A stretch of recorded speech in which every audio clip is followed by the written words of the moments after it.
اس مبارک سلسلے کو آگے بڑھاتے ہوئے ہمارے درمیان ایک ایسا نوجوان عالم دین تشریف رکھتا ہے جس نے اپنے اکابر سے لے کر اساتذہ اکرام تک بہت ہی محنت و مشقت کے ساتھ تمام طریقے کے علوم حاصل کیے۔ آج وہی علم ہم لوگوں کے دلوں میں منتقل کرنے کی غرض سے تشریف لایا ہے۔ دوستو، چاہے فقہی سیمینار ہو یا مذہبی کانفرنس اجلاس عام ہو یا محفل عظمت قرآن و صحابہ، اس کی موجودگی پروگراموں کی کامیابی کی ضمانت ہوا کرتی ہے۔ ایک طرف وہ میدان خطابت کا بے باک خطیب ہے تو دوسری طرف پیغمبر اعظم صلی اللہ علیہ وسلم کی حدیث کا استاد کامل بھی ہے۔ دوستو، اس طرح کی جامع خوبیوں پر فائز ہونا میں سمجھتا ہوں یہ فضل خداوندی ہے۔ کیا خوب کہا ہے کسی کہنے والے نے، کیا خوب کہا ہے کسی کہنے والے نے، کیا خوب کہا ہے کسی کہنے والے نے۔ میں ان اشعار کے حوالے سے اس عظیم خطیب کو زحمت دینے جا رہا ہوں کہ قدم قدم پہ ہزاروں سوال کرتے ہو، محبتوں کا سفر کیوں محال کرتے ہو، اور وفا خلوص محبت کا شکریہ، لیکن سنا ہے تم تو سبھی کا خیال کرتے ہو۔ میری مراد ہے مقرر شیریں بیاں حضرت مولانا مفتی ہلال احمد صاحب قاسمی، صدر دینی تعلیمی بورڈ قصبہ لہر پور ضلع سیتاپور، حضرت تشریف لائیں اور ہم تمام سامعین کو بیان حسنہ سے مستفیض فرمائیں۔ الحمدللہ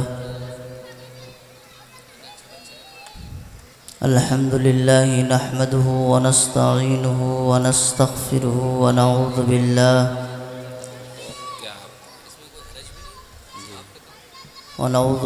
من شرور انفسنا ومن سیئات اعمالنا، من يهدي الله فلا مضل له ومن يضلل فلا هادي له،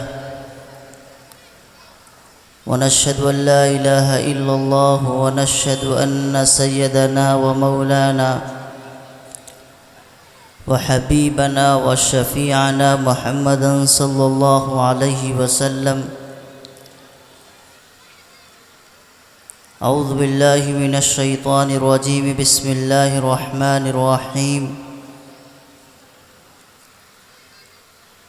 وإن كانوا من قبل لفي ضلال مبين، وقال النبي صلى الله عليه وسلم كل أمر الجاهلية تحت قدمي، أو كما قال عليه الصلاة والسلام۔ اسٹیج پر رونق افروز علماء کرام، پسے پردہ بیٹھی ہوئی میری ماؤں اور بہنوں،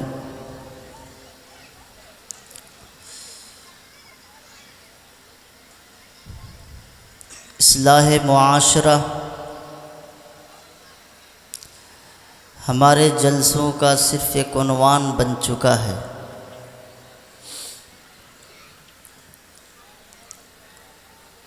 حقیقت کے پہلو سے شاید کہ اتنی تحریکیں، اتنی آواز اور اتنی محنت امت پر کبھی نہیں ہوئی جتنی اس وقت علماء فکر مند ہیں۔ گلی گلی کوچے کوچے میں ہر جگہ، چھوٹے ہوں یا بڑے ہوں، پروگرامات ہوں، مساجد میں بیانات ہوں، ایک عنوان ملتا ہے اصلاح معاشرہ۔ آخر کیا ماجرا ہے کہ امت کے بڑے فکر مند، درد مند اور دیندار طبقے کے دل و دماغ پر ایک عجیب کشمکش رہتی ہے، عجیب سی بے چینی اور اضطراب رہتا ہے کہ امت کے اندر اصلاح ہو جائے، لیکن امت اصلاح کے بجائے اور دن آتے آتے خود دلدل میں پستی چلی جاتی۔ امت کے ہر فرد کا یہ عالم ہے کہ وہ کسی نہ کسی مصیبت میں اور کسی نہ کسی سسٹم میں گھڑتی ہوئی چلی جا رہی ہے اور اصلاح کا نام نہیں آ رہا۔ یہ سچائی ہے، اس میں کوئی کسی طرح کا دروغ اور کسی طرح کا جھوٹ نہیں ہے آپ کی حقیقت کے سامنے۔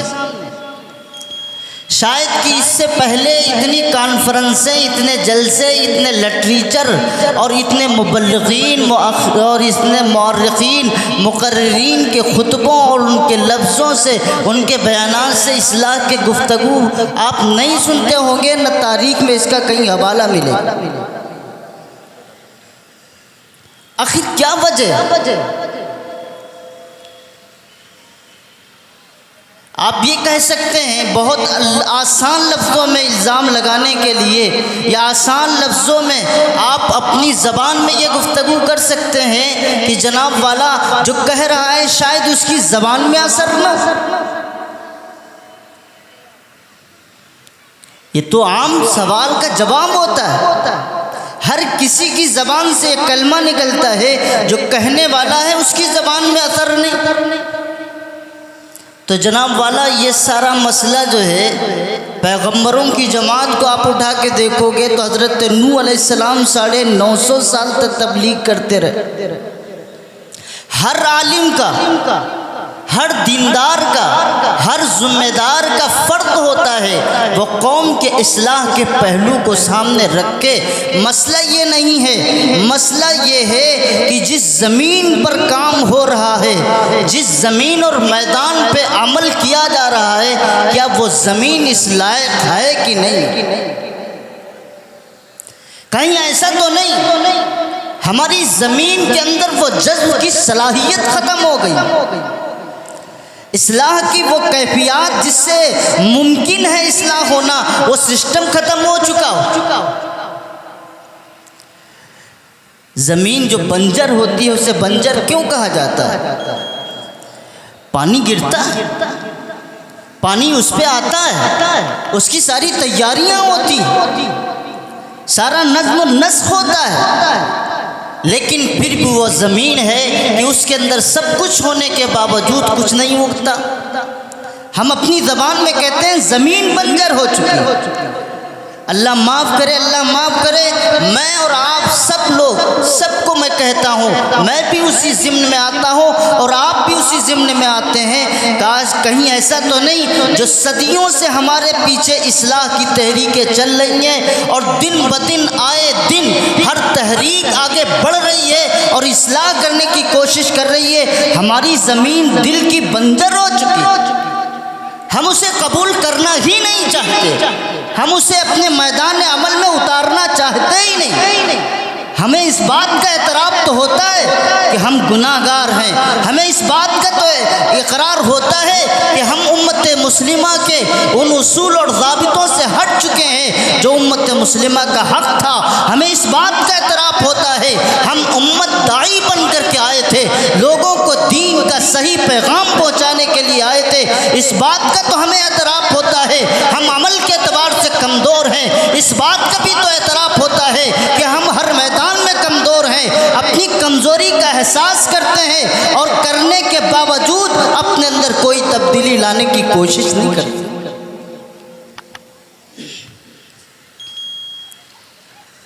میرے عزیزو، اس لیے میں نے قرآن کریم کی ایک آیت پڑھی تھی اور پیارے پیغمبر حضرت محمد رسول اللہ کا ایک فرمان پڑھا تھا، اسی ضمن میں کچھ باتیں آپ کے سامنے عرض کر دوں گا اور میں انشاءاللہ اپنی بات کو مکمل کر دوں گا۔ ساری دنیا میں کہیں بھی کسی جگہ پر بھی کتنی کوششیں کر لی جائیں اور جب تک انسان اپنے اندر تبدیلی کی کوشش نہ کرے تو میرے عزیزو کبھی وہ کوشش کامیاب نہیں ہو سکتی۔ اصلاح معاشرہ کا تعلق صرف ایک فرد سے نہیں ہے، افراد جب اصلاح معاشرے کے اندر جو افراد ہوتے ہیں ان سے اس کا تعلق ہوتا ہے. ہر فرد اس کا ذمہ دار ہے،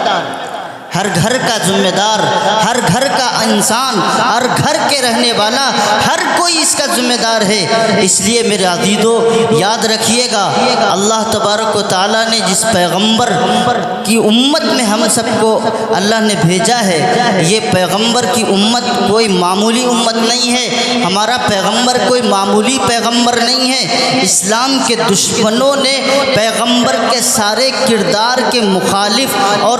پیارے پیغمبر کے تمام سارے تعلیمات کے مخالف ایک مستقل اپنا ایجنڈا بنایا، اور ایجنڈا بنانے کے بعد مسلمانوں کے دلوں کے اندر وہ تمام ساری چیزیں پیوست کرنے کی کوشش کی، انہیں دل و دماغ میں ان کے پہنچانے کی کوشش کی. میرے عزیزوں معاف کیجیے گا، لیکن سچ یہ ہے کہ ایک زمانے تک جب ان مسلمانوں کا علماء سے، مدارس سے، بزرگوں سے، نیک لوگوں سے تعلق رہا، ان کے دل کی حرارت جو ایمان کی تھی وہ مستقل باقی رہی. اور جب وہ حالات آئے کہ مدرسوں سے کٹے، علماء سے کٹے، دور ہو گئے، ان کے دل و دماغ پر علماء کے سلسلے میں طرح طرح کی بددنیاں آئیں، ملی تنظیموں سے ان کے اندر تنفر پیدا ہوا. پھر حالات یہ ہوئے کہ جس رخ پر مسلمان قوم کو وہ لے جانا چاہتے تھے، میں اگر اس بات کو دعوے کے ساتھ کہوں کہ آج اس رخ پر جیسا چاہتے ہیں اسی طریقے سے مسلمانوں کا استعمال کرتے ہیں، اس میں کوئی مبالغہ نہیں،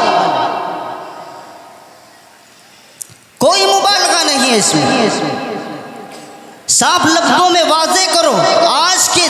تمام سارے سسٹم اور تمام سارے معاملات کے تحت ایک باقاعدہ ایک عنوان چلا ہے، اور اس عنوان کے تحت ایک متعارف کرایا جاتا ہے. اس کو سمجھنے کے لیے بہت آسان طریقہ ہے. ہمارے پاس اینڈرائڈ موبائل ہوتے ہیں، اس میں سافٹ ویئر ہوتا ہے، اور وہ سافٹ ویئر کچھ دن کام کرتا ہے، اور اس کی اپنی متعینہ مدت ختم ہوتی ہے، وقت متعین جو ختم ہوتا ہے تو وہ کام کرنا چھوڑ دیتا ہے. آپ کیا کرتے ہیں؟ اس کو اپڈیٹ کر دیتے ہیں، وہ پرانی چیز پھر سے اپنے تمام ساری صفتوں کے ساتھ اور تمام ساری قوت کے ساتھ چلنے لگتا ہے. بالکل اسی طرح میرے عزیزو ہمارے سماج میں باقاعدہ اس بات کا اشتہار کیا جا رہا ہے، اور تعلیمی اداروں کے ذریعے سے، سماجی تنظیموں کے ذریعے سے، اور تمام این جی اوز اور تمام ساری تنظیمیں جو ہمارے گھروں تک مصلح بن کر کے اور اصلاح کے اور خیر کے نام کو لے کر کے ہمارے گھروں تک پہنچ رہی ہیں، اور وہ اپنی تعلیمی اور تمام سارے سسٹموں سے اس بات کو واضح کر رہی ہیں اور بتا رہی ہیں کہ جناب والا جو ہم تہذیب لے کر کے آئے ہیں، ہم جو اخلاق لے کر کے آئے ہیں، ہم جو کردار لے کر کے آئے ہیں، جو ہم جس راستے کو لے کر کے آئے ہیں، یہ ترقی کا راستہ ہے. اس ترقی کے راستے پہ چلو گے تو تمہاری منزلیں آسان ہو جائیں گی. اور وہ یہ بتلاتے ہیں جناب والا جس راستے پہ ہم تمہیں لے جانا چاہتے ہیں وہ تمام سارے راستے تمہاری دنیا کی ہر وہ مشکل جو آپ کے سامنے آتی ہے وہ ختم ہو جائے گی. آپ کہتے ہیں وہ کیا ہے، وہ کون سا طریقہ ہے؟ ایک نیا نام نکالا جاتا ہے اور کہا جاتا ہے کہ جناب والا ہم کلچر اپڈیٹ کر رہے ہیں. یعنی جو ہماری پرانی تہذیب تھی، جو ہمارا سسٹم تھا، ہمارا جو سماجی تانا بانا تھا، معاشرے کا سارا ماحول تھا، وہ تمام سارا کا سارا وہ ماحول جو پرانے زمانے میں تھا، ان تمام سارے ماحول کو پھر کے لوگوں کے سامنے، دنیا کے سامنے پیش کرنا چاہتے ہیں، جس کو دوسرے لفظوں میں آج کے پڑھے لکھے لوگ جن کو کہا جاتا ہے اپنی زبان سے کہتے ہیں کہ یہ جناب ماڈرن زمانہ ہے، یہ ترقی کا زمانہ ہے، یہ روشن خیالی کا زمانہ ہے. جناب والا جسے تم روشن خیالی کا نام دیتے ہو اور جسے تم ترقی کا نام دیتے ہو، جس ترقی کا نام آپ دیتے ہیں وہ ترقی ترقی نہیں، وہ عین جہالت ہے۔ وہ ترقی نہیں، وہ بربادی اور تباہی ہے۔ وہ ترقی نہیں، وہ انسانیت سے گھٹا کر کے حیوانیت کے اس معیار پر اور اس منزل پہ کھڑی لے جانے والی ہے جس معیار کو میرے پیغمبر حضرت محمد الرسول اللہ صلی اللہ علیہ وسلم نے دور کیا تھا، جس معیار کو، جس سسٹم کو ختم کیا تھا۔ ایک عورت کا حق بتلایا تھا، ایک ماں کا حق بتلایا تھا، ایک بیٹی کا حق بتلایا تھا، ایک پڑوسی کا حق بتلایا تھا، ایک رشتہ دار کا حق بتلایا تھا، ایک قرب بردار کا حق بتلایا تھا، ایک ساتھ میں اٹھنے بیٹھنے والے کے تمام سارے مسائل اور حقوق بیان کیے تھے۔ اور جس تعلیم کے اندر میرے پیغمبر حضرت محمد الرسول اللہ صلی اللہ علیہ وسلم نے وہ تعلیم دے کر کے پاکیزہ معاشرہ تشکیل کیا تھا اور وہ سوسائٹی تشکیل کی تھی کہ جس سوسائٹی کے اندر میرے عزیزو جس کی ہوا فضا اسلامی تھی، جس کا ماحول اسلامی تھا اور جس کا ہر کام قرآنی تھا، جس کی تمام ساری عبادات اور تمام سارا سسٹم اللہ کے پیارے پیغمبر جناب محمد الرسول اللہ صلی اللہ علیہ وسلم کے طور طریق پر۔ میرے عزیزو اب یہ اعلان کیا جا رہا ہے، ہمیں سمجھایا جاتا ہے اور بتلایا جاتا ہے، اور جن کو جو لوگ اس کو ماڈرن کا نام دیتے ہیں، ترقی کا نام دیتے ہیں اور کہتے ہیں کہ زمانہ یوں ہی چلا ہے۔ معاف کیجئے گا میرے عزیزو، ایک تعلیمی اداروں اور سماجک سسٹموں سے اور آپ کے پاس، آپ کے گھر میں آپ کے پاس موبائل ہے، ٹی ویاں ہیں، وی سی آر ہے، تمام ساری وہ چیزیں ہیں جن کے ذریعے سے ڈرامے دکھا کر کے، کہانیاں بتلا کر کے اور فلموں کی ساری تمام کی تمام فلموں کی اسٹوریاں دکھا کر کے آپ کہتے ہیں جناب والا اس کے اندر پہلے نمبر پر اشتہار آتا ہے یہ تو صرف کالپنک چیزیں ہیں، یہ بناوٹی چیزیں ہیں، یہ صرف مصنوعی چیزیں ہیں، ان سے کیا لینا دینا ہے، اس میں کچھ بھی نہیں ہوتا۔ چلو جناب والا الف لیلا کی کہانی سنا دیتے ہیں، جناب والا چلو اس کی کہانی سنا دیتے ہیں۔ یہ کہانیاں اور اسی طرح یہ لوڈو اور کھیل کے سسٹم، گیمز، یہ تمام ساری چیزیں بے وجہ آپ کے درمیان میں نہیں چھوڑی گئی ہیں، یہ بے وجہ نہیں چھوڑی گئی۔ آپ ان فلموں کے بارے میں صرف یہ کہتے ہیں جناب والا اس سے کیا ہوتا ہے، یہ تو صرف خالی یوں ہی بنا کے چھوڑ دی گئی،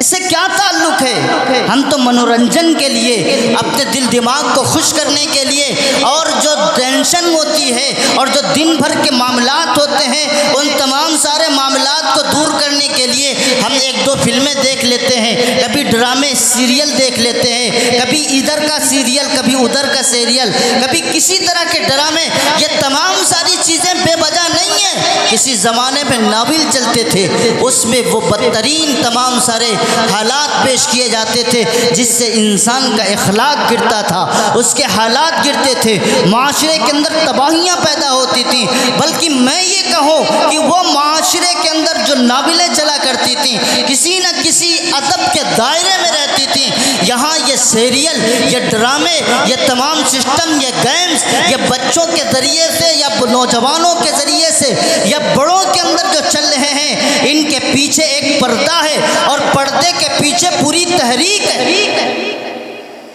اگر یہ تحریک نہیں ہے تو مجھے بتاؤ 20 سال پہلے کے اپنی تاریخ بتلائیے۔ ایک آدمی بڑا سیدھا سادھا ہے، ایک آدمی اخلاق کا بڑا پابند ہے، اچھا کاروبار کرتا ہے، لوگوں سے ملتا ہے جلتا ہے، اس کے دل میں کوئی حسد نہیں، کوئی بغض نہیں، آپس میں ایک دوسرے کے دل جڑے ہوئے ہیں اور صلاۃ و صوم کا پابند ہے، اس کے چہرے پر بشاشت ہے، وہ خوشی کی خوشی روٹی سوکھی مل جائے تو بھی کھا کے سو جاتا ہے۔ اور آج کے دور میں لاکھوں روپے بندہ کماتا ہے لیکن دل اس کا صاف نہیں، تجارت کا یہ عالم ہے اور اس کا سسٹم پوری زندگی کا اس طرح چین کے ساتھ ملا ہوا ہے کہ ایک لمحہ کے لیے اسے سکون نہیں ہے، اور دن بدن تجارت کی حالت، اس کے معاشرے کی حالت اور اس کے رہنے سہنے کا سسٹم سارا کا سارا تبدیل ہوتا چلا جا رہا ہے۔ ہم اس کا معائنہ کرتے ہیں، ہم پچھلے دور کو دیکھتے ہیں، آج کے دور کو دیکھتے ہیں، اچانک سے نوجوانوں میں، ماحول میں، خاندان میں اور پورے قصبوں میں، شہروں میں یہ تبدیلیاں بے وجہ نہیں آئیں، جسے آپ کالپنک کہتے ہیں، جسے آپ صرف مصنوعی کہتے ہیں۔ یاد رکھیے گا میرے عزیزو، جب یہ تمہارا 7 سال کا 10 سال کا بچہ اس جگہ پر بیٹھتا ہے، 12 سال کا بچہ جب اس کے سامنے اسکرین پر وہ تمام سارے ڈرامے چلتے ہیں، ان ڈراموں میں بڑی دیوی دیوتاؤں کی مورتیاں بھی ہوتی ہیں، ان کی پوجائیں بھی ہوتی ہیں، غلط طریقے سے تمام ساری کی باتیں ہوتی ہیں جو اسلام کے عقیدے کے خلاف، جو اسلام کے نظریے کے خلاف، وہ تمام ساری باتیں ان بچوں کے دل و دماغ میں ڈالی جا رہی ہیں، اور اسی کے ساتھ ساتھ وہ کلچر، وہ سوسائٹی اور وہ تہذیب کی فروغ دی جاتی ہے جس کا اسلام میں کوئی تعلق نہیں ہوتا ہے۔ یہی وجہ ہے کہ آج جب ان ڈراموں کو دیکھنے کے بعد نوجوانوں کی کیفیت کو دیکھو تو ان کے دل و دماغ میں حالات یہ ہوتے ہیں کہ جناب والا یہ دیوی دیوتاؤں کے اندر بھی کچھ شکتیاں ہوتی ہیں۔ ان کا دل دماغ اسی فلموں اور انہی ڈراموں کے ساتھ وابستہ ہے جو پہلے دیکھ چکے ہیں، جن کے دل و دماغ اس سے منقش ہو چکے ہیں، ان کے اندر پوری تصویر شامل ہے، کیونکہ وہاں بتلایا جاتا ہے یہ دیوی فلاں دیوی ہے، یہ مٹی کی دیوی ہے، یہ پانی کی دیوی ہے، یہ دیوی ہے، یہ کرتا ہے، یہ کرتی ہے، یہ بت یہ کرتا ہے۔ یہ تمام ساری چیزیں ہمارے نوجوان، ہمارے بچوں کے سامنے بتلایا جاتا ہے، اور ہمارے بچے اس کے دل کے اندر اگر دیوی دیوتاؤں کی اور ان کی تمام کی یہ گھڑی ہوئی کہانیاں، اور ان کہانیوں کے اندر اگر دل کے اندر ذرہ برابر بھی ان کے لیے احترام پیدا ہوا، یاد رکھیے یہ کفر ہے، کفر، اس کا اسلام سے کوئی تعلق نہیں۔ آپ اندازہ لگائیے ان ڈراموں اور فلموں کے ذریعے سے کس نے باریک پردے کے ساتھ تمہارے بچوں اور تمہارے نوجوانوں کے ایمان کا شکار کیا جا رہا ہے، اور ہم اس کی طرف ذرا بھی توجہ نہیں کر سکتے، ہمارا ادھر دھیان تک نہیں جاتا۔ اور پھر صرف یہ عقیدہ اور نظریہ کا مسئلہ نہیں ہے، بلکہ جو یہ آج کے زمانے میں ہمارے معاشرے میں تبدیلیاں آ رہی ہیں، یہ بے وجہ نہیں ہے۔ نوجوانوں کے سروں پر آپ کبھی بال کا معائنہ کریں تو کبھی کوئی کسی کے بکریوں جیسے بال ہیں، کبھی بھیڑوں کے جیسے بال ہیں، کبھی میرے عزیزو امریکن گدھا جو ہوتا ہے نا وہ 2 کلر کا، کبھی اس طریقے کے بال ہیں، کبھی اس طریقے سے۔ یہ سب کیا ہے؟ یہ بے وجہ ہے،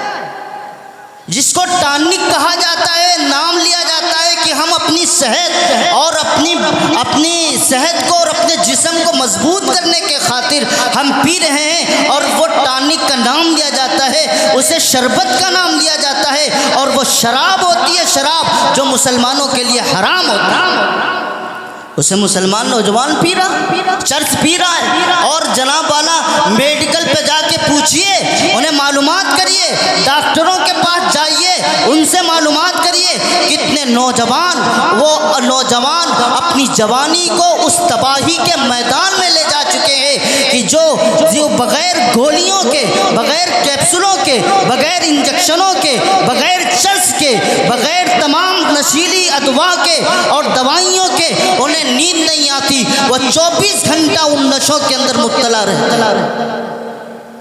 یہ بے وجہ نہیں ہے، باقاعدہ پیچھے سے ایک سسٹم چلایا گیا ہے تمہیں تباہی کے دہانے پہ لانے کے لیے، تمہیں برباد کرنے کے لیے۔ یاد رکھیے جس قوم کے اندر نشہ آتا ہے وہ قوم تباہ ہوتے ہوئے دیر نہیں لگتی۔ نشہ آتا ہے، کون سا نشہ؟ شراب پی کر کے آدمی چند منٹ اور چند گھنٹے تک اپنے آپ کو بے قابو رکھ سکتا ہے، لیکن وہ نشہ جب اس کے خون کے اندر سرایت کر چکا ہے، انجیکشن سے، دوا سے، تمام دنیا کے انتظامات سے، جس کو بغیر اس کے چین نہیں آتا ہے، یہ وہ تمام سارے معاملات ہیں۔ اگر آپ یہ کہیں کہ اگر شراب نوشی کی گفتگو کریں، اگر شراب کی بات کریں تو یہ جناب محمد الرسول اللہ صلی اللہ علیہ وسلم سے پہلے لوگوں میں بہت تھا، تو آج کون مسلمان ہو کر کے ہم نبی کریم صلی اللہ علیہ وسلم کے مان کر کے ہم شراب سے کوسوں دور، ہم نشے سے کتنا دور ہیں؟ کون سا ایسا عیب ہے جو میرے پیغمبر حضرت محمد الرسول اللہ کے آنے سے پہلے نہیں تھا اور آج کی امت میں موجود؟ تعلیمات ہیں ہمارے پاس، نبی کا قرآن ہے ہمارے پاس، لیکن مسئلہ یہ نہیں ہے، مسئلہ یہ ہے کہ ہم نے آج تک لوگوں کی رہنمائی کی، آج تک ہم لوگوں کو اپنا خادم بنائے رکھے، ہم خود مختوم بنے رہے اور آج تک لوگوں کو ہم نے صحیح رہنمائی دی، لیکن آج یہ حالت ہے ہم دنیا کے غلام بن چکے اور دنیا ہمیں اپنا غلام بنا چکی ہے۔ جس پہرے پر اور جس نقشے پر اور جس رخ پر دنیا ہمیں لے جانا چاہتی ہے، ہم بغیر کسی تمہید کے اور بغیر کسی سوچے اور بغیر کسی فکر کے ہم لبیک کہہ دیتے ہیں۔ اگر وہ بال لے کے آتی ہے تو اپنے نوجوانوں کو ہم اسی انداز میں بال لگتے ہوئے دیکھتے ہیں۔ اگر وہ پھٹے پینٹ پہن کر کے آتے ہیں، ہمارا نوجوان صبح وہی پہن کے آتا ہے۔ اگر وہ لوگ اسکرینوں پر باقاعدہ شراب کی بوتلیں لے کر کے شراب کے جام کو چھلکا کر کے اللہ کی نافرمانیاں کرتے ہیں، تو میرا نوجوان کون سا پیچھے ہے؟ میرا عزیزو، کون سا گناہ اور کون سا جرم ہے جو میرے پیغمبر سے پہلے نہیں ہوتا تھا اور آج کے زمانے میں جو محمد الرسول اللہ کا نام لینے والا مسلمان ہے وہ نہیں کرتا؟ ہر جرم کے تو ہم عادی ہو چکے ہیں۔ کون سا گناہ ہے جس گناہ کو ہم اور آپ نہیں کر رہے؟ معاف کیجئے گا میرے عزیزو، ہم کہتے ہیں وہ جہالت کا زمانہ تھا، بچیوں کو زندہ درگور کر دیا کرتے تھے،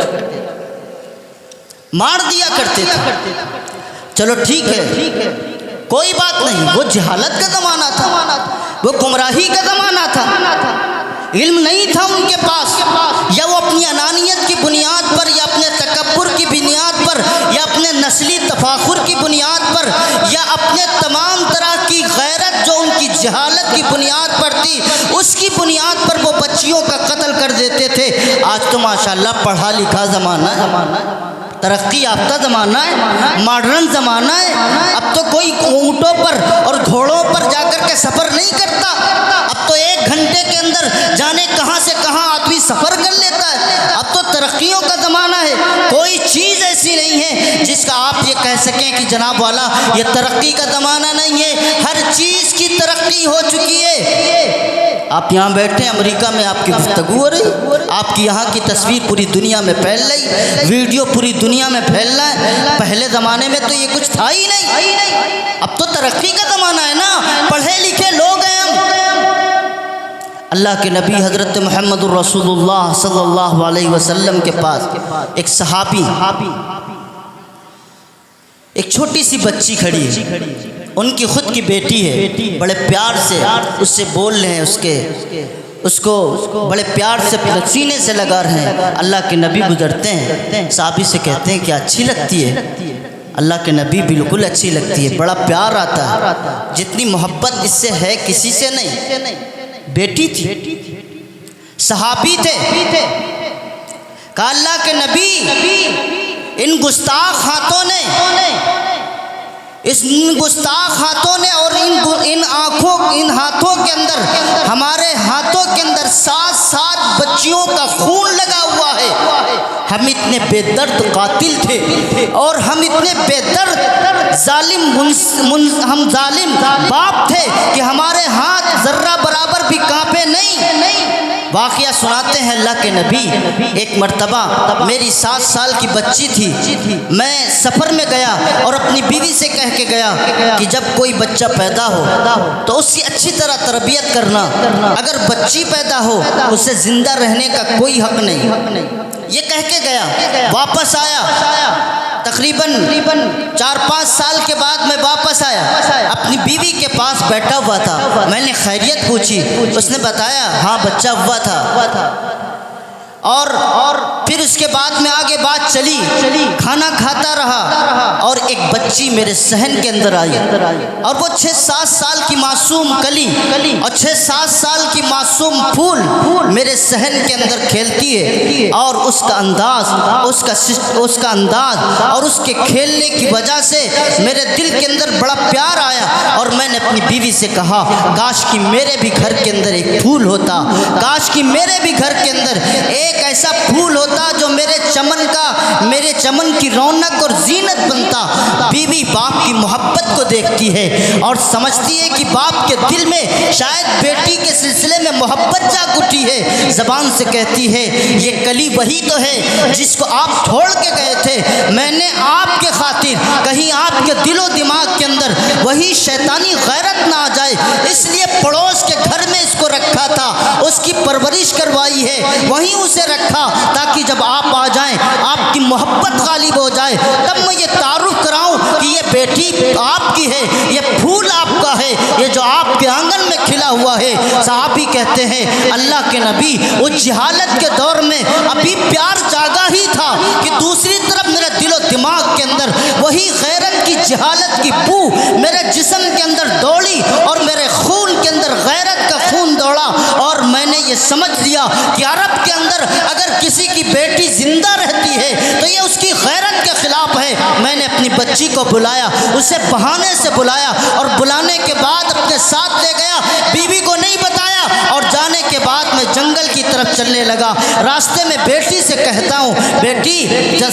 تجھے بہت دن ہو گئے ننیہال آئے ہوئے، چلو تجھے ہم اپنے ساتھ ننیہال ٹہلا لیتے ہیں۔ 6-7 سال کی بچی تھی، لے کے چلے، اور چلنے کے وقت تھوڑا اپنا راستہ تبدیل کیا، بجائے ننیہال کے جنگل کی طرف چلے۔ بیٹی فوراً پلٹ کہتی ہے ابا جان آپ غلط راستے پہ جا رہے ہیں، یہ تو جنگل کا راستہ ہے، ننیہال کا راستہ نہیں ہے۔ باپ کہتا ہے، صحابی کہتے ہیں اللہ کے نبی اپنی زبان کو میں بند رکھا اور میں نے ایک لفظ بھی نہیں کہا، میں نے اپنے منہ کو بند رکھا اور سیدھے اسی جنگل کی طرف چلا اور چلتا رہا۔ آخر بیچ جنگل کے اندر میں کدال لے کے گیا تھا، میں رسیاں لے کر کے گیا تھا، میں نے گڑھا کھودنا شروع کر دیا۔ وہ 6-7 سال کی معصوم بچی، اسے نہیں پتا ہے آج میرے ساتھ کیا ہونے والا ہے۔ وہ 6-7 سال کی معصوم بچی اپنا آنچل اٹھاتی ہے، اور اٹھانے کے بعد میں جب زمین کھودتا ہوں، گڑھا کھودتا ہوں، تو اپنا دامن پھیلاتی ہے،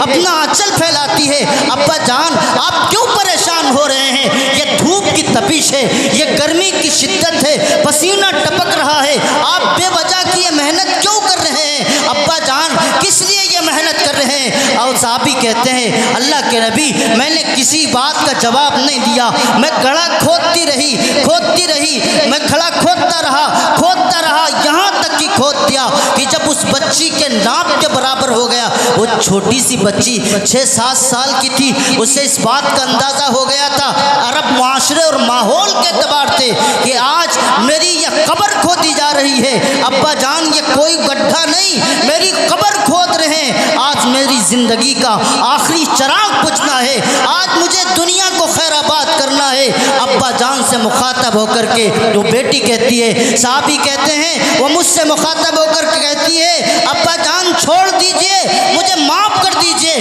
میں تجھ سے بھیک مانگتی ہوں اپنے جان کی، میں تجھ سے بھیک مانگتی ہوں اپنی زندگی کی، میں تیرے در پہ کبھی بھی بیٹی بن کر کے نہیں آؤں گی، اور تیرے در پر کوئی داماد نہیں آئے گا، آپ کی کوئی غیرت کا سودا نہیں ہوگا، میں پیالے لے کر کے لوگوں کے دروں پر بھیک مانگ کر کے اپنی زندگی گزار لوں گی، لیکن تیری غیرت کا سودا نہیں ہوگا۔ بیٹی الفاظ کہتی ہے، وہ صحابی کہتے ہیں اے اللہ کے نبی میرے جہالت کے میرے اوپر اتنے پردے پڑ چکے تھے کہ میری وہ گڑگڑانا اور زندگی کا بھیک مانگنا ذرہ برابر برابر بھی نظر نہ آیا اور اپنی بچی کو 6-7 سال کی اس معصوم بچی کو, پھول جیسی بچی کو اس گڑھے کے اندر اتار دیا. اور جب میں مٹی ڈالنے لگا, جب پیر تک مٹی پہنچی تب بھی وہ فریاد کرتی ہے ابا جان میری جان بخشی کر دیجئے. جب گھٹنوں تک پہنچتا ہے مٹی کا ڈالنے کا سسٹم گھٹنوں تک پہنچتا ہے تب بھی وہ یہی فریاد کرتی ہے. جب سینے تک مٹی پہنچتی ہے تب بھی یہی فریاد کرتی ہے. اور جب اس کا سر باقی بچتا ہے تب بھی کہتی ہے ابا جان ہمیں چھوڑ دیجئے, جان کی بخشی کر دیجئے. ہم کبھی آپ کے گھر پر بیٹی بن کر کے نہیں آئیں گے, کبھی آپ کے در پر کبھی داماد کی صورت میں کوئی نہیں آئے گا, ہمیں ہماری جان کی بخشی کر دیجئے. لیکن ابا نے ایک بار بھی نہ سنا. صحابی کہتے ہیں میں نے اس کا ایک جملہ بھی نہ سنا اور پھر میں نے پھاوڑے اٹھا کر کے یہ مٹی سے پورا بھر دیا اور آخری زندگی کا وہ آخری زندگی کی جو سانس مجھ سے فریاد کر رہی تھی ہمیشہ ہمیشہ کے لیے دفن کر دی. میرے عزیزوں اور بزرگوں دوستوں, اللہ کے پیارے پیغمبر یہ نبی کی زبان سے, یہ نبی اپنے کانوں سے کلمات سنتے ہیں, یہ واقعہ سنتے ہیں, آپ کا دل دہل جاتا ہے اور کہتے ہیں کہ بس اب اس سے آگے مت بات کرو, میرا دل پھٹا جا رہا ہے. میرا عزیزوں ہم بڑے دھڑلے سے کہہ دیتے ہیں جناب والا وہ جہالت کا دور تھا, جس جہالت کے دور میں بچیوں کو زندہ درگور کر دیا کرتے تھے. آج تو پڑھا لکھا زمانہ ہے, بچی کو اتنا بھی حق نہیں ہے, اتنا بھی حق نہیں ہے کہ دنیا میں آ کر کے 1 منٹ کی 1 سیکنڈ کی سانس لے سکے. ذرا الٹرا ساؤنڈ کرایا, معلوم ہوا بچی ہے, فوراً اس کا قتل کرایا, اسپتالوں میں جا کر کے صاف کروایا. کون کراتا ہے؟ ہم کراتے ہیں, آپ کراتے ہیں, ہمارا معاشرہ کراتا ہے. کل کو انہیں جینے کا حق تھا, ماں کے پیٹ سے پیدا ہونے کا حق تھا, آج تم نے یہ بھی حق چھین لیا اور ماں کے پیٹ کو قبرستان بنا دیا. اور کہتے ہو ترقی کے زمانے میں. اگر یہ ترقی ہے, اگر یہ جہالت نہیں ہے, اگر یہ ترقی ہے, اسی کا نام روشن خیالی ہے تو تمہیں مبارک ہو,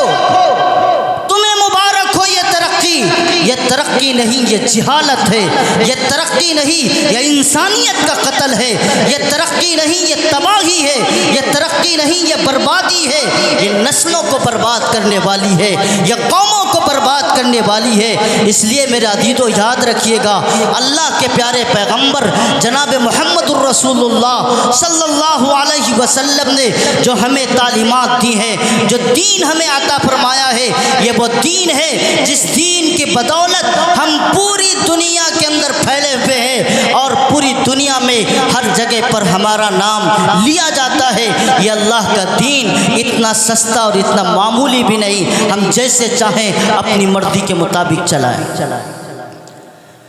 صرف اتنا ہی نہیں, جس کا ترقی کا نام دیا جاتا ہے. اور پچھلے زمانے میں ایک بھائی اپنے بہن کا ہاتھ پکڑتا تھا, اسے سجاتا تھا, سنوارتا تھا, اس کی پلکیں سنوارتا تھا, اس کے جسم کو سنوارتا تھا, اس کے اچھے کپڑے پہناتا تھا, اور پھر اسے منڈیاں لے جاتا تھا. کیا کرتا تھا؟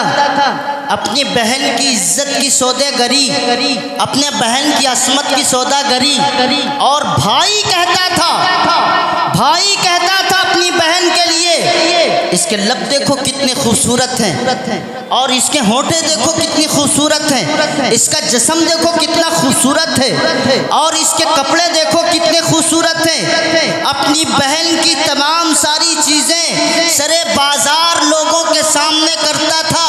تعریفیں کرتا تھا, بولی لگواتا تھا اپنے بہن کی عزت و عصمت کے لیے, اور اپنی بہن کی عزت کو فروخت کرنے کے لیے, اور عزت کو سر عام نیلام کرنے کے لیے. میرے عزیزو ہم کہتے ہیں وہ جہالت کا زمانہ تھا, وہ جہالت کی بات تھی, وہ جہالت کا دور تھا, جس دور میں بھائی اپنے بہن کو لے کے جاتا تھا، بھائی اپنی ماں کو لے کے جاتا تھا۔ جس دور کے اندر اگر باپ مر جاتا تھا اور اس کی سوتیلی ماں ہوتی تھی تو سوتیلا بیٹا اپنے ماں کو اپنے باپ کی وراثت سمجھ کر کے اپنے پاس رکھتا تھا اور اس کے ساتھ منہ کالا کرتا تھا۔ جس دور کے اندر جب باپ شوہر مر جاتا تھا اور عورت کو جب عدت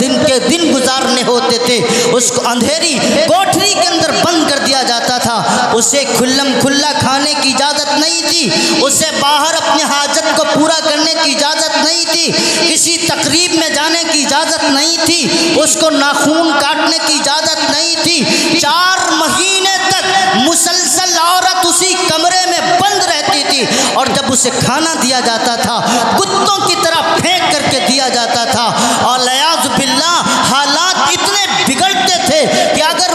وہ عورت سے پوچھا جاتا کہ تیرا مر جانا بہتر ہے یا شوہر کا مر جانا بہتر ہے تو وہ عورت کہتی تھی وہ دن نہ آئے کہ جب میرا شوہر مرے اس سے پہلے اللہ مجھے اٹھا لے، اوپر والا مجھے اٹھا لے، کیونکہ جو گھٹ گھٹ کے مر کے جینے کی زندگی ہے اس عذاب سے، اس موت سے وہ موت اچھی ہے جو شوہر کے مرنے سے پہلے دنیا سے چلا جائے۔ اسے ہم جہالت کا زمانہ کہتے ہیں نا۔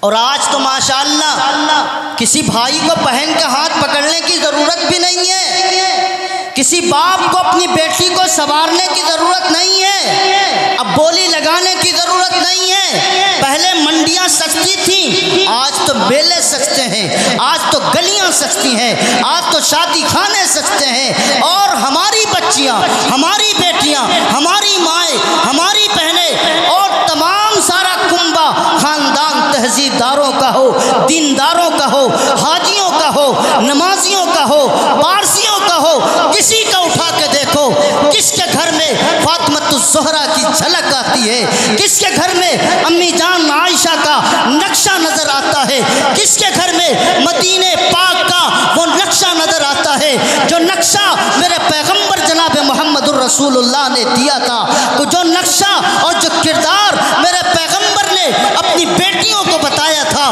اپنی بیویوں کو بتایا تھا، اپنی ماؤں کو بتایا تھا، صحابیات کو بتایا تھا۔ تم نے اور میں نے اور دنیا نے آج اپنے گھر کو دیکھ لیا کہ اس کی بیٹیاں بے آورہ ہو چکی ہے، اس کی بیٹیاں ننگی ہو چکی ہیں، ہمیں کوئی اعتراض نہیں ہوتا، ہم اپنی بچی کو غیروں کے حوالے کرتے ہیں، اسکرٹ پہن کے جاتی ہے، آدھا لباس پہن کے جاتی ہے، دوپٹہ اپنے سر کے بجائے اپنے کاندھے پہ رکھ کے جاتی ہے، بال کو کھول کے جاتی ہے، ہمیں کوئی اعتراض نہیں ہے، ہم ترقی کے زمانے میں ہیں، ہماری بیٹیاں غیروں کے ساتھ جائیں اور ان کا اپنا ریلیشن شپ اور ان کا سسٹم ہو اور ان کا کوئی دوست ہو، ہمیں کوئی اعتراض نہیں ہے، ہماری بچیاں کسی غیر مسلم بھائی کے گھر کے اندر جائے اور اسے خاص طریقے سے اس تقریب میں بلایا جائے، اسے انعامات سے نوازا جائے، تحفوں سے نوازا جائے، بیٹی سے سوال کیا جائے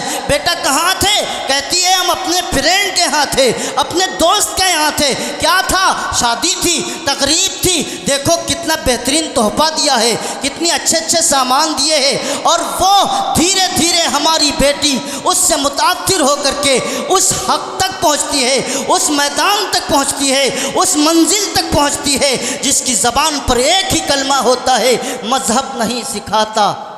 آپس میں بیر رکھنا، مذہب نہیں سکھاتا آپس میں بیر رکھنا۔ پھر ہم داڑھی رکھ کر کے، نمازی بن کر کے، متقی پرہیزگار بن کر کے بیٹی کو سمجھاتے ہیں بیٹا آپ تو مسلمان ہیں نا، مسلمان گھر میں پیدا ہوئی ہیں، ہمارے یہاں دوسرے مذہب والوں سے شادی کرنا جائز نہیں ہے، ہمارے یہاں بغیر ماں باپ کی اجازت کے کوئی رشتہ اس طرح منظور نہیں کیا کرتے۔ پلٹ کے بیٹی جواب دیتی ہے ابا جان آج 22 سال 25 سال ہو گئے، ہم کو آپ نے جس جگہ پہ پہنچایا، جہاں چاہا وہاں پہنچے، جو ترقی چاہی ہم نے ترقی کی اور جو تعلیم چاہی ہم نے تعلیم حاصل کر لی، اور آج جب اپنی مرضی کا مسئلہ آیا اور جب آپ اپنی لائف کا مسئلہ آیا، ابا جان ہماری نجی لائف کے اندر آپ دخل اندازی نہ کریں، یہ ہماری نجی لائف ہے، ہم جیسا چاہیں گے ویسی زندگی گزاریں گے۔ ابا جان، اماں جان، آپ کو بولنے کا کوئی حق نہیں ہے۔ اگر یہ مسئلہ جو آج آپ بتا رہے ہیں کورٹ میں جج کے سامنے، کاش کہ 22 سال پہلے ہمیں سمجھا دیتے۔ میری بیٹی کہتی ہے نا، میری بچی کہتی ہے نا، میرے خاندان کی بچیاں کہتی ہیں، چھپانے کی ضرورت نہیں ہے، جگہ جگہ کے یہ مسائل ہیں، گلی گلی کے یہ داستانیں ہیں، گلی گلی کے یہ افسانے ہیں، اور پھر بھی ہم خاموش بیٹھے ہیں۔ اور جناب والا اپنے بچے پر، اپنی بچیوں پر، اپنے خاندان پر، اپنے کنبے پر بڑے اطمینان کے ساتھ بیٹھے ہوئے ہیں۔ ہمارے بچے تو ایمان کے پہاڑ ہیں، کوئی ہلا نہیں سکتا۔ ہمارا یہ عقیدہ ہے۔ اس لیے میرے عزیزو یاد رکھیے گا،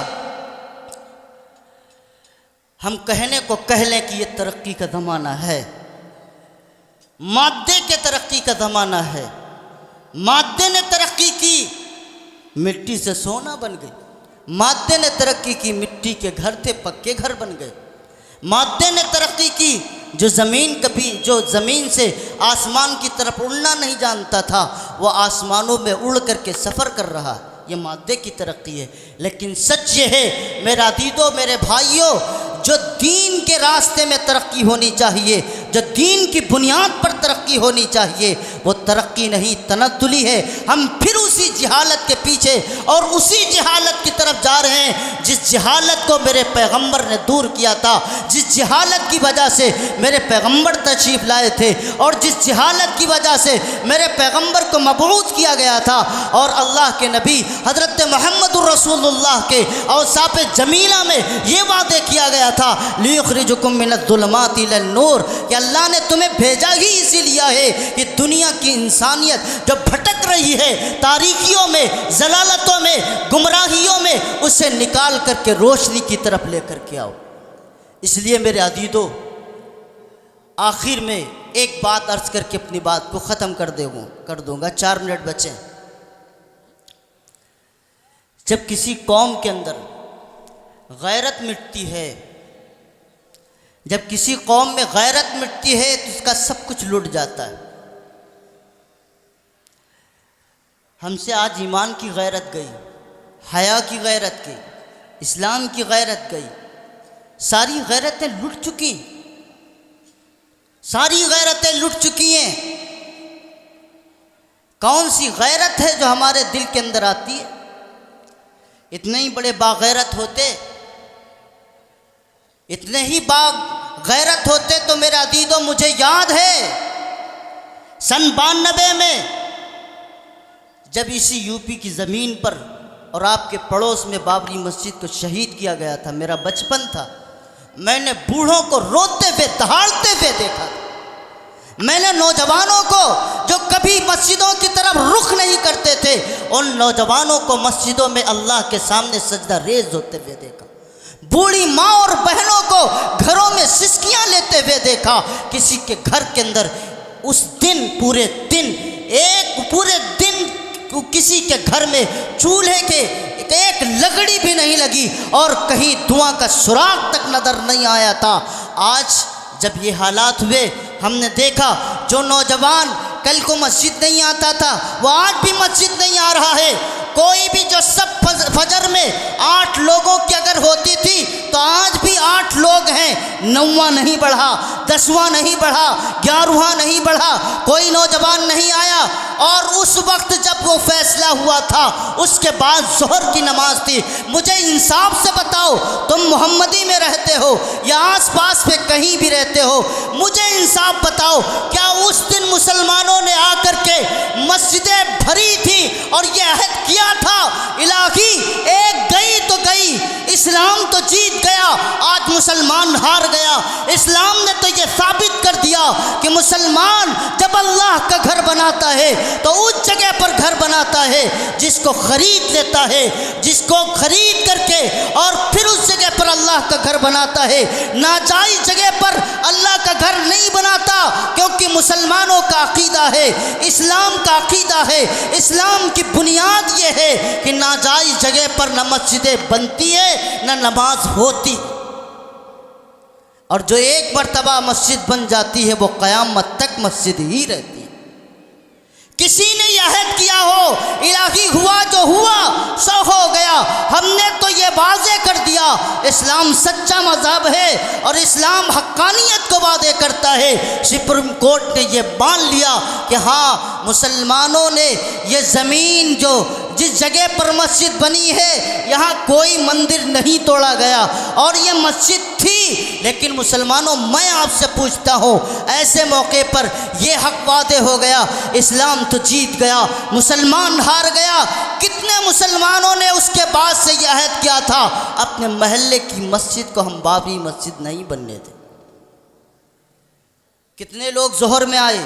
کتنے لوگ فجر میں آئے، کتنے لوگ عصر میں آئے۔ یہ فیس بک کے غازی اور مجاہد ہیں، یہ فیس بک کے قلمکار ہیں، یہ فیس بک کے تجزیہ نگار ہیں، یہ واٹس ایپ پر پیغامات بھیجنے والے لوگ ہیں، یہ فضائی باتیں کرتے ہیں، میدانوں میں نہیں آنے والے۔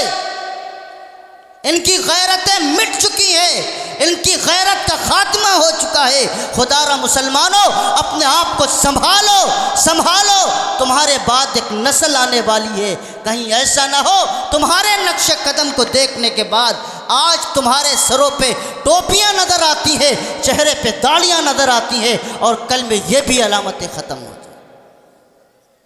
اس لیے میرے عزیزو اللہ سے دعا کریں الہ العالمین ہم سب کو اور ہم سب کو اور پوری امت مسلمہ کو جناب محمد الرسول اللہ صلی اللہ علیہ وسلم کے طور و طریق پر اور آپ کی سنتوں پر عمل کی توفیق نصیب فرمائے۔